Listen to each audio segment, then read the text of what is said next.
When something like that happens, I mean, my sister took her life in 1980. Mm-hmm. I was on the scene that day. My son died. My youngest son, Stephen, died of an accidental heroin overdose in 2011. Mm-hmm. I do remember someone telling me, move toward the pain. And that made no sense to me. I didn't know what that meant. Mm-hmm. But I look back on it now and I see that was really good advice.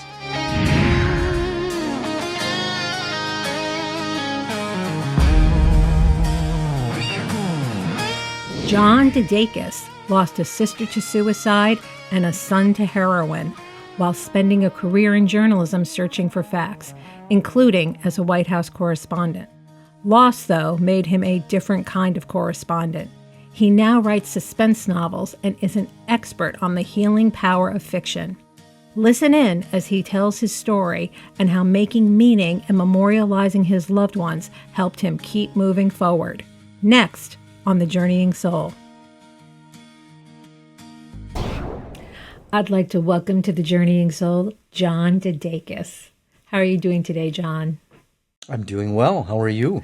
I am also well, and I'm excited to talk to you because in prepping for today, I was thinking, gosh, John is really the kind of guy you want to get stuck to next at a cocktail party. Like he has got stories. Part of it is just, you were in the military, you were a White House correspondent, you worked at CNN for a while. I know you got thrown into a job with Alfred Hitchcock at one point. And also the thing I do love about journalists, and you strike me as like an old school journalist. Old is the word, yeah. That's not how I meant it. But is that you know how to speak to anybody. So I'm thinking, this is going to be a good guy for me to talk to. Well, I hope you feel that way, in another hour and a half. Okay. Well, the thing that I did want to talk about, one of the things that, this is the Journeying Soul podcast. And I wanted to talk to you about how you've had like a great life, but how your loss has informed your work. I mean, it seems to me, I don't know if your loss made you the novelist that you've become in this last decade or so, or if it's just something that informs your work. But can you just tell me a little bit about your loss, your two losses, your two big losses? There are several losses along the way. And I think that when something like that happens, I mean, my sister took her life in 1980. Mm-hmm. I was on the scene that day. My son died. My youngest son, Stephen, died of an accidental heroin overdose in 2011. Mm-hmm. And so those kinds of things stay with you. They, to a certain extent, I don't know if you want to say define you, but they certainly become part of your identity and to a certain extent attach themselves to you. Mm-hmm. And I've got 6 mystery suspense thriller novels in print, and the very first one appropriates the scene of my sister's suicide. So how old were you when your sister killed herself? You said you were on the scene. Yeah, she was, let's see. And this is after this is after your military service. Yeah? Right. I got out of the Army in 1974. I was 24 years old, and Georgia took her life in 1980, so I would have been 30. 30. And I was, I was 61 when my son died. Mm-hmm. When your sister died, were your parents alive? Yes. Did you have to inform them? Sometimes I did. That was one of the hardest things I've ever had to do. I would imagine so. It's a funny thing. My sister died it's funny how you lose the numbers. It was in 2013, so that was 12 years ago. And I know that one of the things that can happen in sibling loss is when I would talk to people about, my sister died, their first thing would always be to be like, how are your parents? Not how are you? How are your parents? I don't know if you had. Nice. Yeah, that's good. That's good for them. Yeah. But you had to inform your parents. Did you have any other brothers and sisters in the family, or is this your only? She was the oldest. I was 8 years younger. And so we weren't, best buds. In fact, we were probably rivals when I was growing up. But, I admired her a lot. She could have been a concert pianist. She was smart enough to be a surgeon. And she had a lot of struggles leading up to this. And yet we thought that she was out of the woods. She was probably bipolar, but back then we didn't have a word for it. nor medicine for it. So we were still groping. And my parents, I mean, when I called, I wanted to tell them, my parents, in person, but we lived in different cities. And when often when I would call my parents, my mom would be in the kitchen extension, and then my dad would go up to his office. Right. And I said, I need to talk to you guys, but I want to wait until Dad gets on the extension. And while he was going upstairs, she said, "Is it Georgia?" Oh, She knew. I think she kind of knew. yeah. So as a Yeah. 30-year-old, how did you feel? I mean, did you feel out of sorts with your peers to an extent? In their 30s, a lot of people are, getting married, having babies, and you've got this very heavy, life-changing loss to deal with. I love the question. I'm trying to think. I don't remember feeling out of step with people. I do remember someone telling me, move toward the pain. And that made no sense to me. I didn't know what that meant. But I look back on it now and I see that was really good advice. And it's something that I now realize that that's indeed what I did, because our society tends to try to anesthetize the pain, and moving toward it, especially if you're a writer, that's where the story stuff comes from. It's pain. And I think people read stories to an extent to live vicariously through the characters. And so by mining the pain and putting it into your characters, that makes for realistic stories, because it's real because you lived it. Ultimately, I have come to learn is that when we have these losses of loved ones, and they can be other losses like, a job or, a relationship where it's not death. Absolutely. The ultimate place where you're really free to live again is when you've made some meaning of it.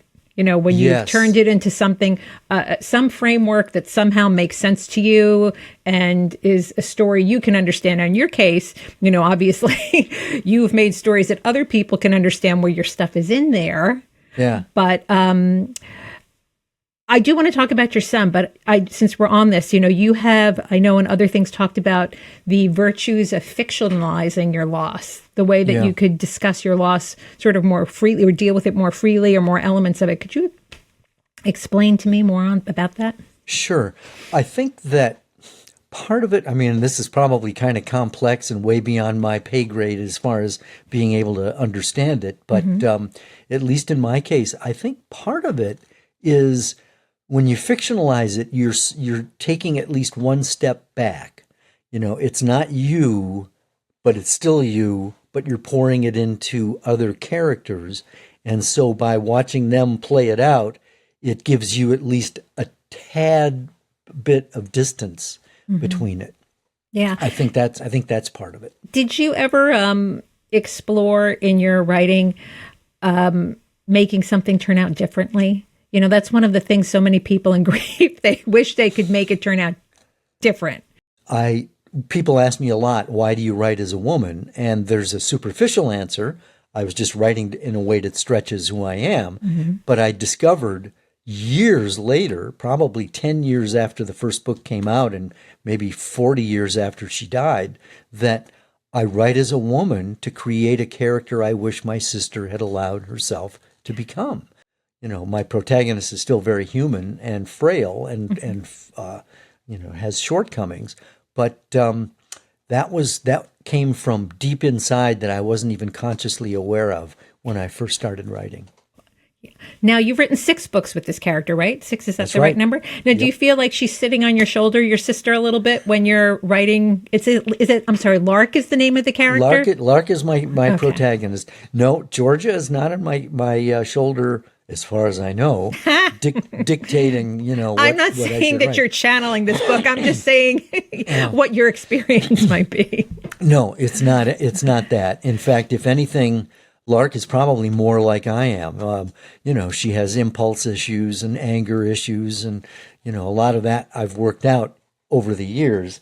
But Lark it's still pretty raw with Lark, and so I'd say a lot of myself is in her because, emotions are not gender specific. We all have the same ones.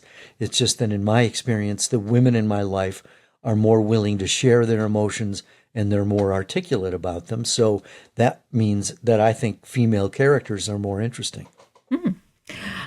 In your book now, Bullet in the Chamber, is that your most recent book? Do I have that right? No, I'm sorry. Bullet, that's okay. Bullet in the Chamber is based on my son's heroin overdose, and that was the fourth novel. Okay, so Bullet in the Chamber. So you had said that you cried the whole time you were writing that book. Yeah. So when your son died, where were you in relationship to your son? Like, was this in your house? I know he was found in your car, I believe. Yeah. My wife was working in Philadelphia. She was a choir director, and I would go up there on weekends and hang out with her and then come back on Monday mornings. And Stephen was 22. He was living with me. He was a cook at a high-end restaurant in D.C., and it wasn't until the last month of his life that I knew he was using heroin. He was having trouble making it to work. He was oversleeping. He was, there were times, our schedules, didn't really mesh. Right. We were sort of ships passing in the night. Plus he was an adult. So often when I'd talk to him, it was like he could barely string a sentence together. And so I knew something was up. Yeah. And there was an emergency room experience that he had to go in because his arm was numb, and it wasn't just that it had fallen asleep. It was like it was numb and it was staying that way. So and he called me to tell me about it. I said, call the advice nurse. The advice nurse says, come in now. In fact, I think she said, call an ambulance. And so he went to the hospital. I went back to DC and was with him. And when I got there, I was trying to flag down a nurse to say, what's going on. Yeah. And the nurse said, we are very concerned about your son, but we can't tell you why. Yeah, because he's an adult. So he's an adult. He has to tell you.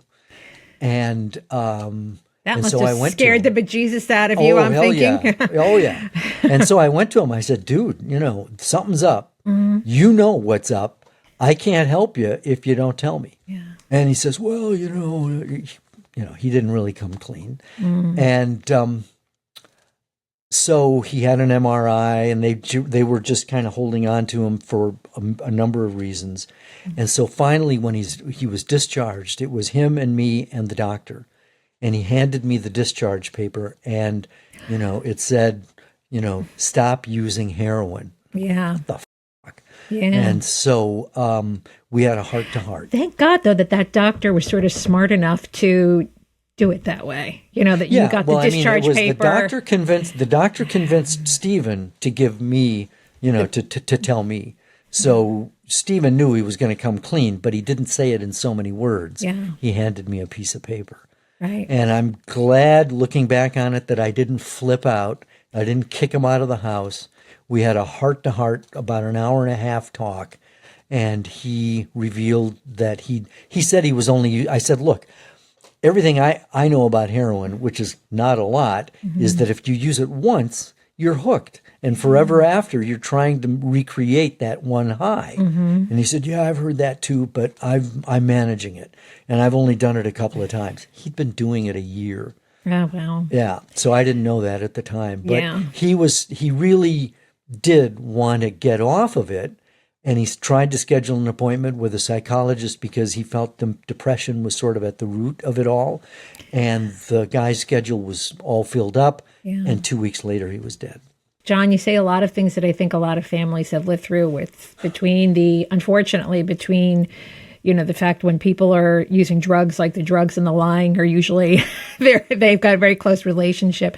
And also, the fact that so many people, I think, who have had, sort of succumb to what your son succumbed to, there usually is some problem, like a depression or, Something's bipolar or missing. something. There is a psychological issue. And then the addiction is a thing that gets layered over it, but it's a separate thing. You can't always I think so. Yeah. I think you're right. And yeah, and it's... So So were you home alone when you found your son?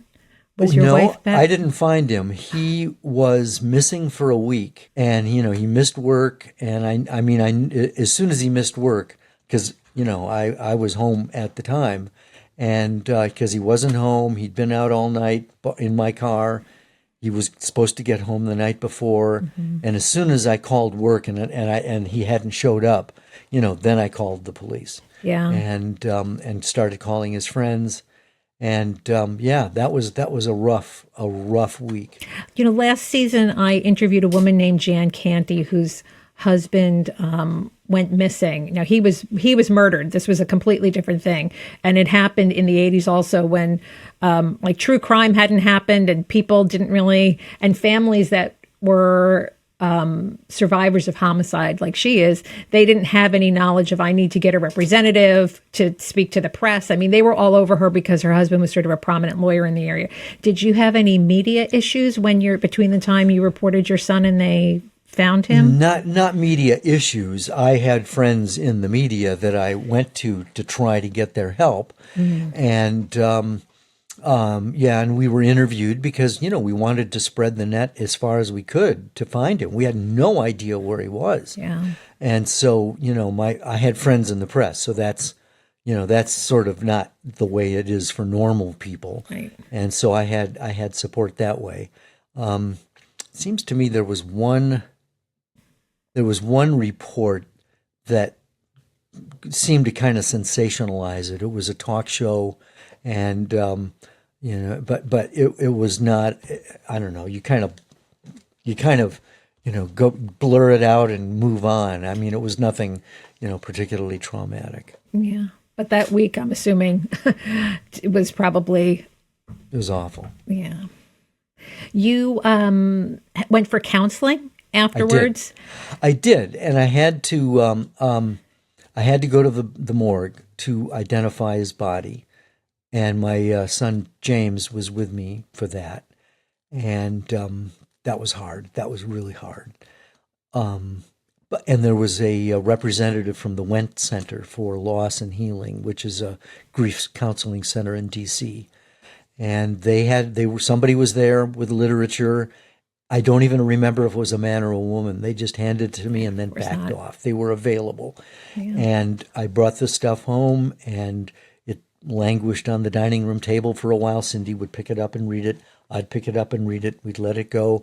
They followed up with a phone call a few weeks later, and we were doing okay. We had, friends in our lives who were supportive, but it was my wife who said, let's do it.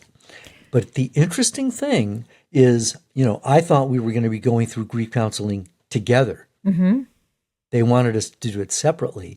And I think that was really wise because there's so much that you have that's just you. Mm-hmm. Why listen to somebody else when you need to be focused on you? Yeah. So she had a counselor. I had a separate counselor. I heard you speaking about, and this is, I think, in connection with your book, the Bullet and Chamber book. But it might have just been part of this conversation you were having that I heard.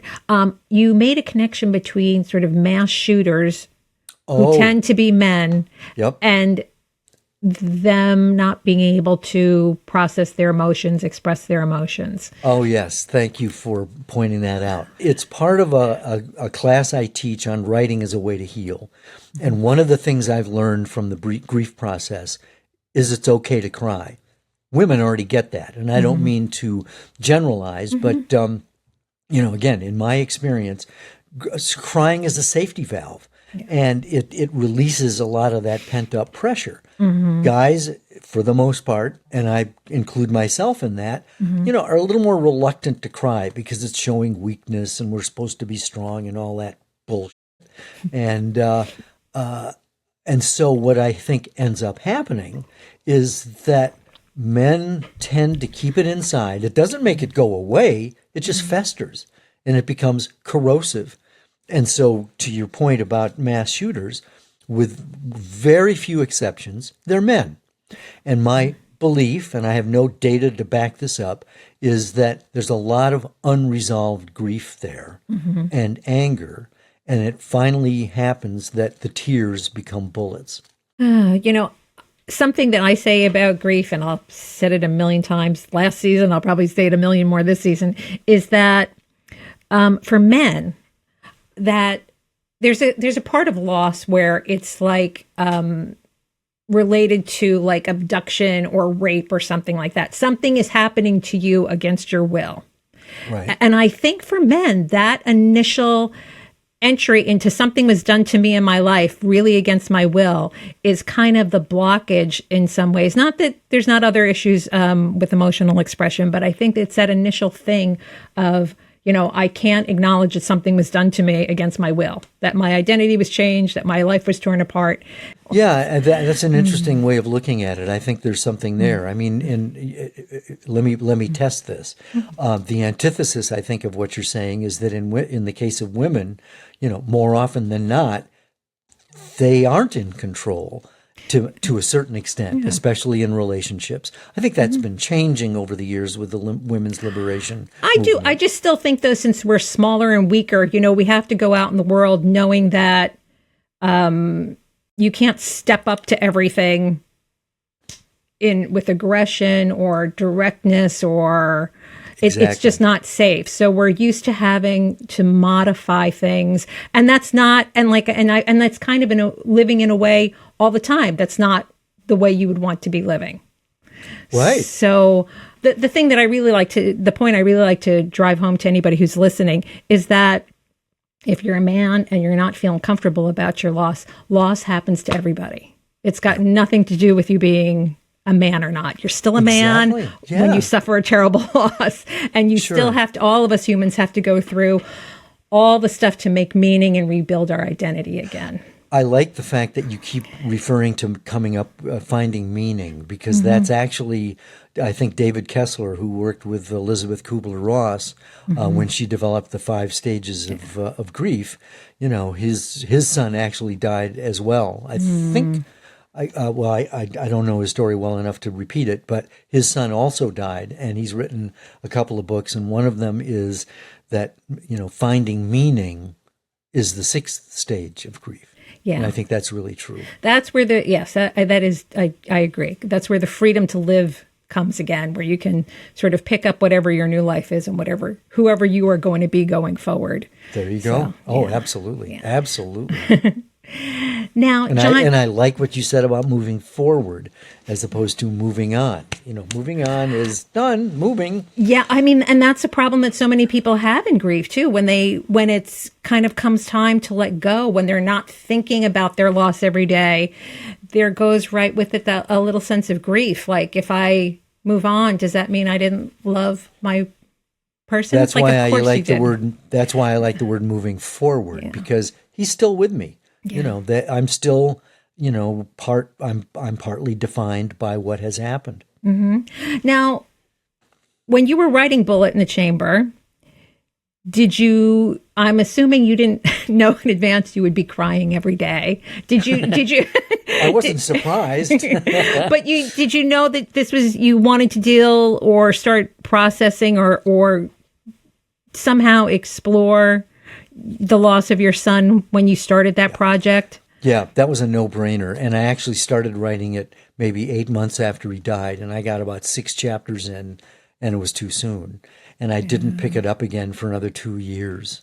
And the name, the book title, comes from my belief that if the cops would have been able to make the connection between the fatal heroin dose and the pusher, that they should have charged the guy with second-degree murder, because to me, it's like selling a pistol with one bullet in the chamber to a person is going to play Russian roulette, and you don't care. That's manslaughter, second-degree murder. Yeah. But cops and lawyers have told me it's not that easy to make the case. And so the image on the front cover is a bullet in the syringe. And is this something you had to deal with in the loss of your son? Like, you knew who was selling to him and nothing? Yeah, we had a pretty good hunch of who it was. The detective interviewed him. She said he's a smooth one, and we had not had him on our radar. And I don't know what has happened to him. And that's a question I haven't really articulated. I haven't really formulated a reason why I haven't found out. I'm certainly interested. I almost confronted the guy when I was putting up missing person flyers. I knew So where you knew this he guy was involved worked. then. Yeah. I Okay. thought I had a pretty good, because that was the last phone call Stephen made, was to this guy. And Stephen's friend, who used to shoot up with him, used to get drugs from this guy. So, it was a no-brainer that that's where it came from. So I actually went into the store to ask if I could put up missing person flyers, not knowing, not knowing for sure if the guy was even there, and not knowing how I would deal with it if he was. Yeah. But he wasn't there. So Yeah. it's a confrontation. It might not have gone well. Yeah. Wow. Yeah. I look at it though as maybe mercifully you were spared from having to Yes. have that confrontation. Though, But it frightens me that I was that close. of course, and it's going to be a thing in your, it's a thing you can chew on. There should be a certain sense of justice. A lot of people look for something in their loss that they're never going to find. I mean, my sister died of cancer. My father died of Parkinson's. There's things I go over that make no sense still, even though you know it was going to happen, you're still shocked. But people who've had a loss at somebody else's hands, it can be very difficult. I know a woman where it's like they knew what happened to her mom and they could not bring a charge. They just didn't have it. When you say, you kind of wonder where he is now, or sort of don't. I think it's like it takes a lot of work to get to a point where that could just be picking at the scab to find out, to Google somebody. I've done some Googling and it hasn't turned up anything. And I think part of it is, it's not that I don't wonder, it's that I don't want to expend the energy really. It doesn't change the relationship you had with your son, whatever relationship you have now, however you've worked it doesn't change anything. And but it takes a lot of restraint and energy and maturity. Oh, thank you. The one of the things that really helped put things in perspective was a book I came across during COVID called The Power of Now by Eckhart Tolle, or Tolle, Tolle. Totally, yes. And, I like his philosophy that, we spend most of our time regretting the past or fearing the future, and we're no good in the moment. Yeah. And so I've been learning to cultivate the moment because that's all I can really control. Mm-hmm. Yeah. So, John, let me ask you now about more generally for people who have had a loss, who they might not be writers like you that are going to write a whole novel, but they can write something and it might be an outlet for them. How do you think, what's the virtue of exploring your loss that way or processing your loss that way to you? That's a really good and practical question. And you're right. You don't have to write a novel in order to process this. And not everyone is that kind of a writer.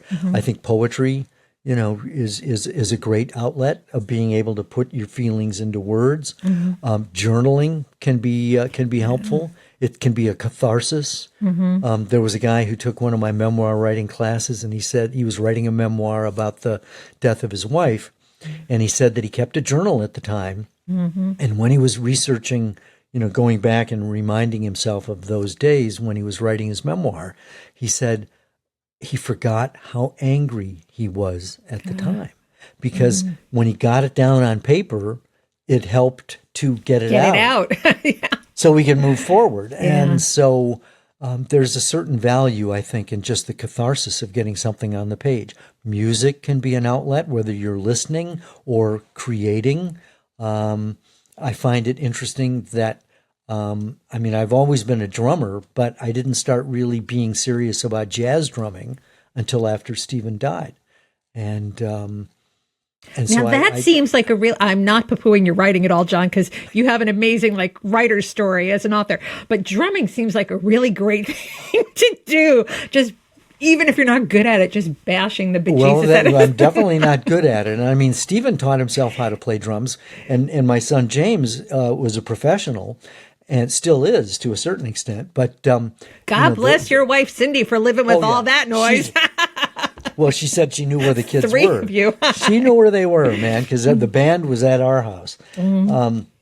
But I kind of came across this because James was visiting me in D.C. and we went to a jazz club, and it was an open mic jam session. And, James, the professional drummer, I said, "Are you going to go up there?" And he goes, "No, I should have listened."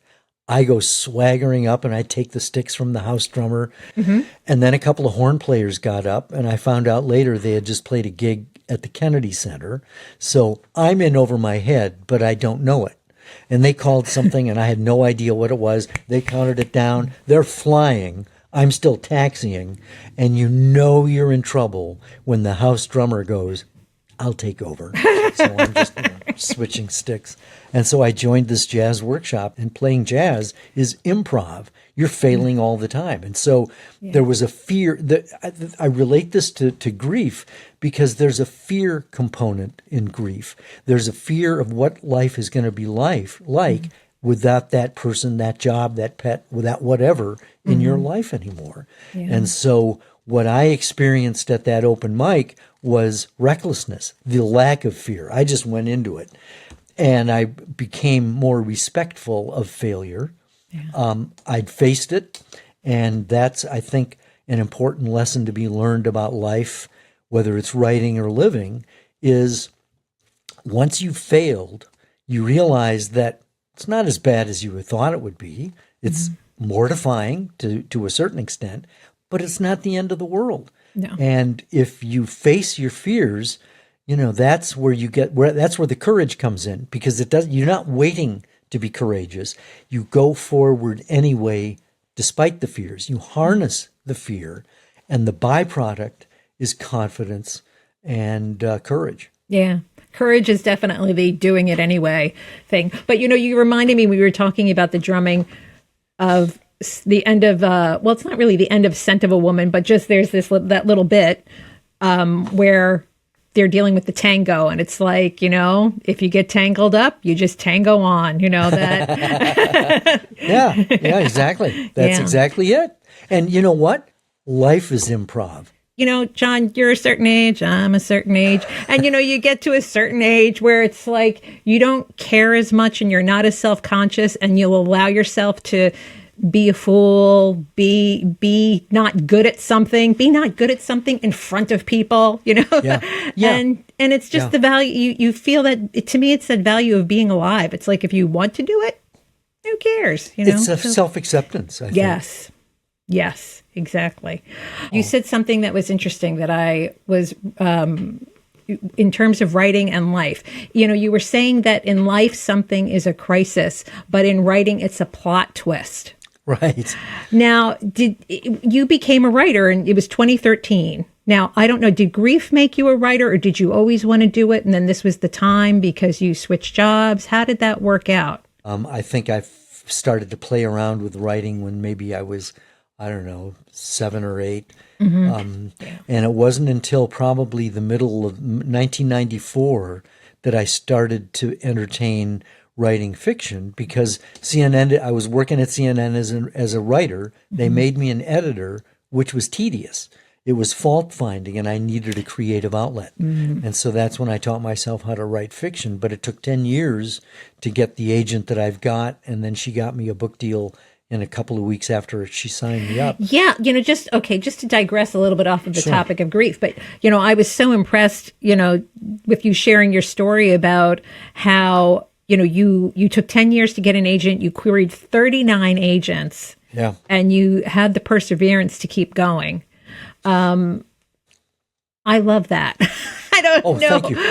What made you. It turned out okay, yeah. I think I did it because I knew I was getting better, and I think that just kind of helped. I felt I had a good story. There are hundreds of agents, and 39, feels like a lot of rejection, but it really isn't. I could have gone for a lot more rejection, I suppose. You would have kept going, I guess, for a while. But but I also think too, just that the journalism is such a wonderful background for creative writing, because you can, a lot of people can much more unselfconsciously like get through that process of like, I have to hit this many words, I have to finish this copy. It has to be turned around, and you're used to turning it out under a deadline and just getting it done. Right. And, it really, I think, helps when you're doing a creative endeavor. And also just the structural stuff, having some sense of structure, even though it doesn't totally carry over to a work of fiction.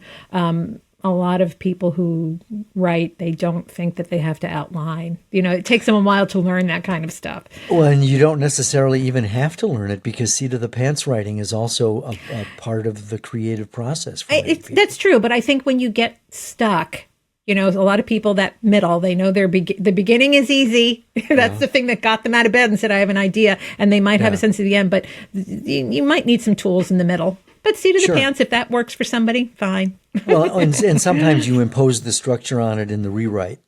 You've got this moldering pile of, whatever, and then you go back and make it pretty. Yeah. Mm-hmm. You're asking really good questions. Oh, thank you, John. From you, that means a lot. That means a lot from you. But you're following your curiosity, and that's what it's all about. Oh, thank you. And I really appreciate the fact that you're willing to go deep. Our society, we're polite. We don't want to make anybody uncomfortable. And, I appreciate the courage and the tenacity that you've got to be willing to go deep, because these are the important questions. These are the important issues that make life, we're all asking ourselves these questions. That's exactly how I feel about it, John. It's like we can have a discussion that somebody else out there, or a bunch of people, I hope, need to hear. They're going through something, and something that we talk about with our work and our experience, if we're really honest, and it's so, and grief is so isolating. You feel like you're the only one who feels like this. Yeah, absolutely. That is, you touch on a very big part of like what I endeavor to do, because I know when I went through my losses, like I went to a grief group, just to digress into my world. So I went to a grief group, and it was a mixed group, which I really appreciated, didn't even know it at the time. Mixed? It was mixed in the sense that it wasn't just spousal loss. It wasn't just like, sometimes groups are done like that, child loss, spousal loss. This was a general group. So I had lost my sister, a friend that I made had lost his mother, another woman had lost her mother, a lot of people had lost their spouses. And how big a group? And it was about, I think there was no more than 15 of us in the group. It was usually I like wouldn't want it much bigger than that. Yeah, I think it was usually about a dozen of, sometimes there were only 8 of us there. But it was just great to talk. First of all, as you were saying, I learned that a lot of the things I had with things that they call like secondary losses and other stuff like that. Other people went through all sorts of their own experience, but not that dissimilar from mine. And all the things you feel too, where, you go through, when you've had a big loss, you go through kind of the amnesia disorientation thing, where it's like you can't find your keys, you drive down the wrong road. That part with your brain not working right, everybody goes through that. The feelings that you have where it can jiggle up all your relationships. You don't get the response from this friend or this family member that you thought, and it changes it. But then somebody that you didn't know that well says something that touches you deeply. Everybody goes through that. So I think that, if you can't get to a group, watch this podcast. In a group like that, did you find there was a temptation to compare your grief with others? No. I mean, I think that I will say, and I had tried a few groups, the woman who moderated this group was really, really great. But I mean, I have seen what I call it like competitive grieving. My work loss is worse than your loss. Like, I have to say, and this is no disrespect to people like you who've lost a child. I've interviewed in the past year, like people who've lost really young children. It doesn't really make a difference if you're like my mom who lost a 50-year-old, or you lost your 22-year-old, or you lost your 2-year-old. But there is a thing, the saying that, child loss is the worst loss. And it really, not necessarily true. I mean, if you're a child who lost both your parents and you're 13, right, that changes your life. Or if you've lost a spouse that you've been tight with exactly, for 40 years. Exactly. The person, or if you lose a sibling that you expected to be there your whole life. But, it can be anything. It has a lot to do with who you are, what that relationship meant to you, and your identity. Underneath And all even- this, John, I think the whole world is about identity. We're trying on the yeah. identity, and grief blows that up. And even the loss of a pet. I mean, it shouldn't be minimized because that is a tight companion. Yes. Sometimes the only companion. I'm coming. I just want to interrupt. I'm coming around to that because I have to tell you, when my sister died. Now, this was when I was on social media a little bit. I was never a huge user of Facebook, but I was on it. Now I just avoid. But I was shocked that I lost my sister. And then a little bit after that, a woman that I was friends with, and we had common friends, she lost her dog. And everybody was all over that dog loss. Oh my God. And it's I lost my sister.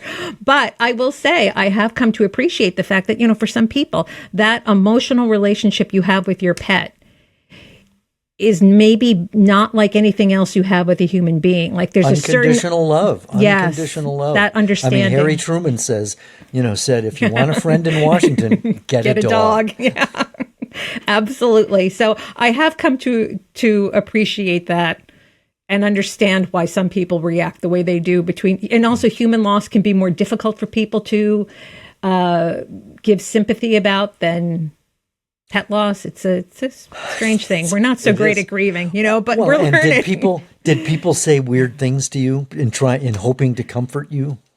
Yeah, I mean, that's a thing also that I will say that everybody had that stuff in grief group. There was a man, I actually made a film in 2014. And there was a guy who lost his wife. And 6 weeks after, I'm telling his story, not mine.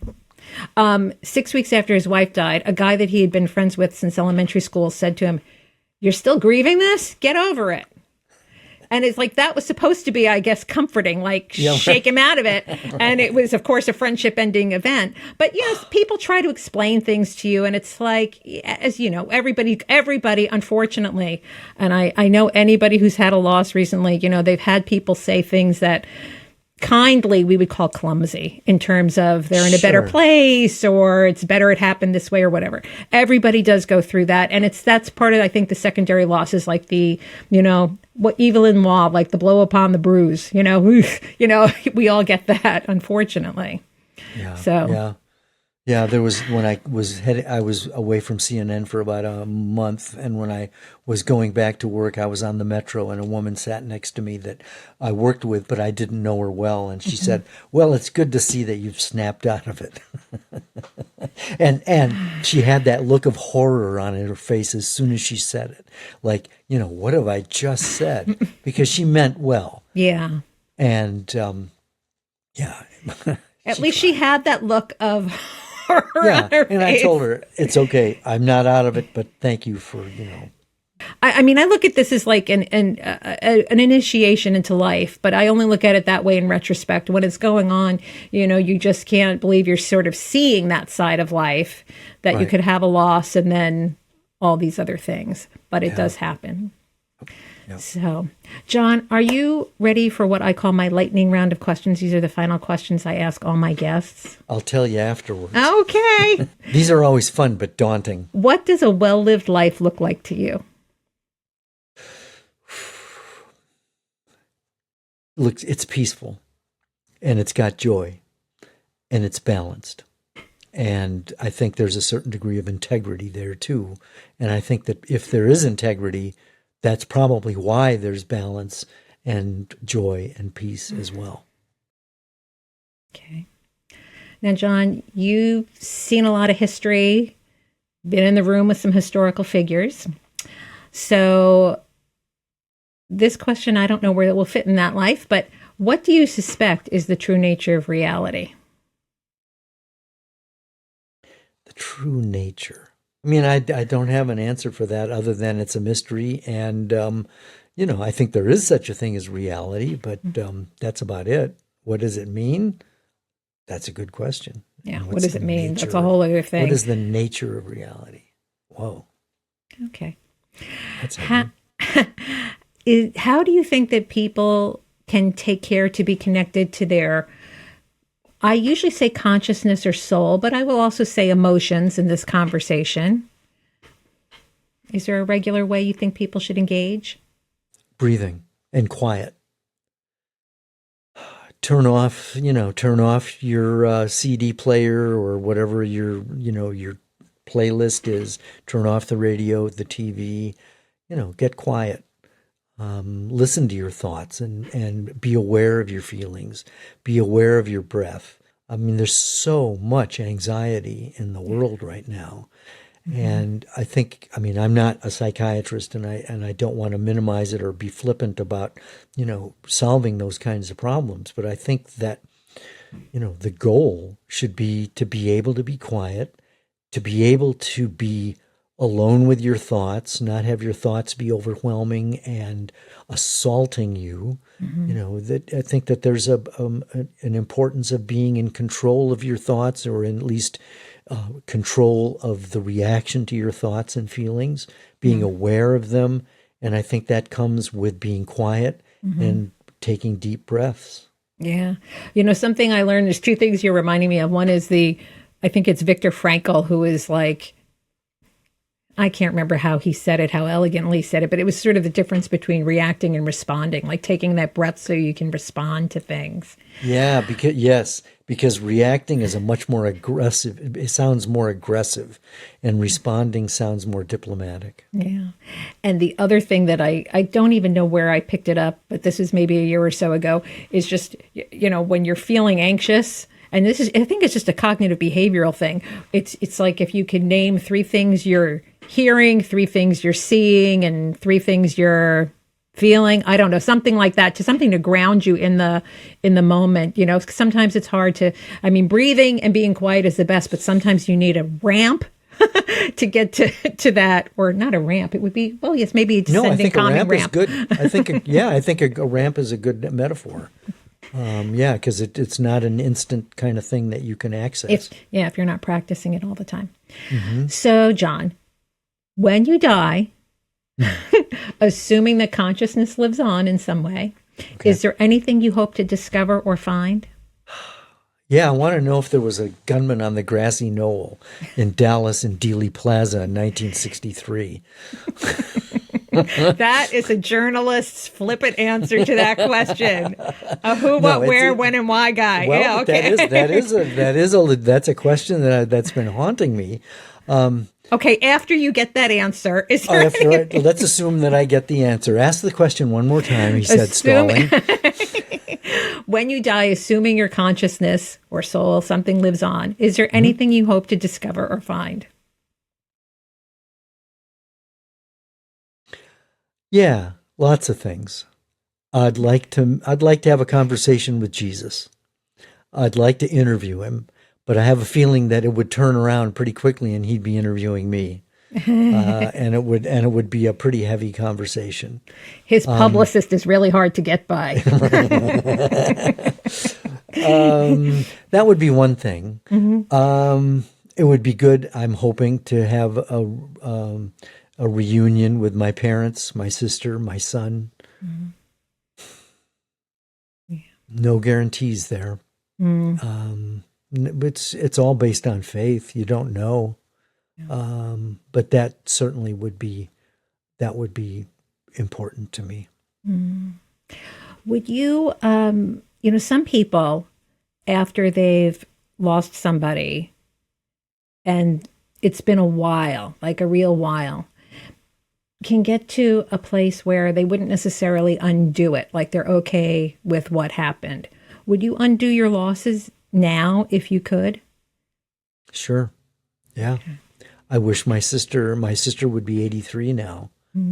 And she was only 38 when she died. I think she missed a lot of life and would have been, I think, quite a powerful influence on people's lives. I often wonder what it would have been like if Stephen had been able to get help and be able to get straight. Because I know people in recovery, and I never had that recovery conversation with him. But it's the people I know who are in recovery who know themselves. They're not running from themselves. They know themselves. They accept themselves. They know their shortcomings. They know what life means and how precious it is. And I miss I wish I had that with him to be able to connect on that level. Yeah. Thank you for sharing that. So, John DeDakis, where can people find you and the good work that you do? On the floor crying. Oh, gosh. I've broken another one. I'm sorry. This has been delightful. I'm teasing you.